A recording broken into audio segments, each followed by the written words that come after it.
spark plugs make the engine work by igniting the fuel gas mixture. It is an important component in the ignition system of a gasoline engine. This is the electrode.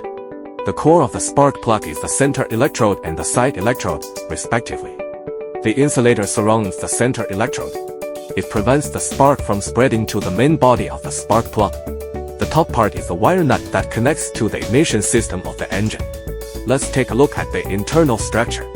This is a metal casing made of solid material. The tip of the insulator at the bottom of the spark plug extends beyond the housing.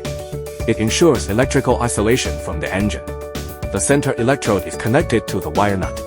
This end goes into the combustion chamber. The side electrodes are parallel to the center electrode.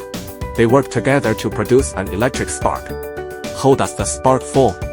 When high voltage electricity is passed through the ignition system, it flows through the center electrode to the side electrodes. The air between them is rapidly ionized. The air is de-insulated. The gap creates a discharge channel that creates a spark.